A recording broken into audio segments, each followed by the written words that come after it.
ரவிச்சந்திரன்.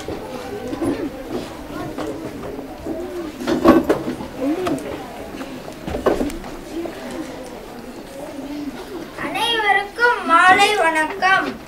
நான் உங்கள் முன் பேச எடுத்துக்கொண்ட விடயம் நிலத்தை காண்போமா. மாங்குழியும் மரங்கொத்தியும் கூடு திரும்ப தடையில்ல. நாங்கள் மட்டும் உலகத்திலே நாடு திரும்ப முடியல. ஆம், மாலை நேரத்தை சற்று கூர்ந்து கவனியுங்கள். பறவை கூட்டங்கள் நிறையாக அமைதி கலந்த மகிழ்வுடன் தம் கூடுவன் நோக்கி பறக்கின்றன.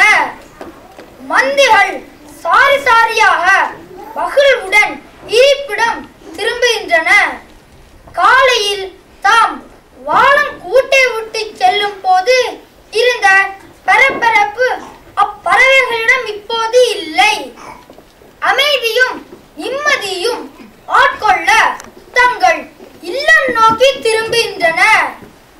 இந்த உயிரினங்களுக்கு இருக்கும் ஆவல் ஆசை நமக்கில்லையா? நிறையவே இருக்கின்றன.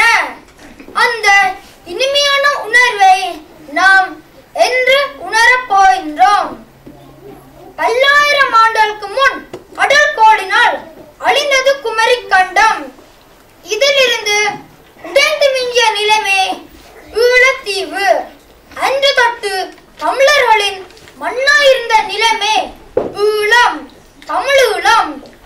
காலத்தின் கோலத்தால் அம்மண்ணின் தமிழீழம் மக்கள் அந்நிய ஆதிக்கங்களால் அடிமைப்படுத்தப்பட்டனர்.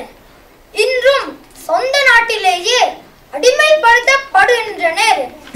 எனினும் ஆண்டாண்ட காலமாய் ஆண்டு வந்த பூமியை, என் பாட்டன் பூட்டன் மகிழ்ந்து வந்த பூமியை நாம் என்று காண்போம்.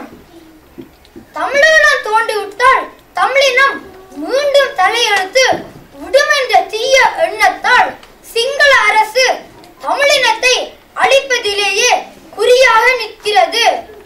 சிங்களத்தின் இனவெறியாட்டம் பற்றி நன்கு அறிந்தும் சர்வதேசம் மௌனம் காக்கிறது. சர்வதேசத்திடம் நம்பிக்கை வைத்தோம், பேசினோம். சமாதான பேச்சுவார்த்தை என்ற போர்வின் கீழ் எம்மினம் கண்ட உயிர் சேதங்கள், வன்முறைகள் கொஞ்சமா? இந்நிலை வெகு விரைவில் மாற வேண்டும். ஆம், தமிழீழ தாயின் அடிமை விலங்குகள் ஒரு நாள் உடைக்கப்படும். அன்று எனது பாட்டன் பூட்டன் ஓடியாடி விளையாடிய முற்றத்தில் நானும் ஓடி விளையாடுவேன்.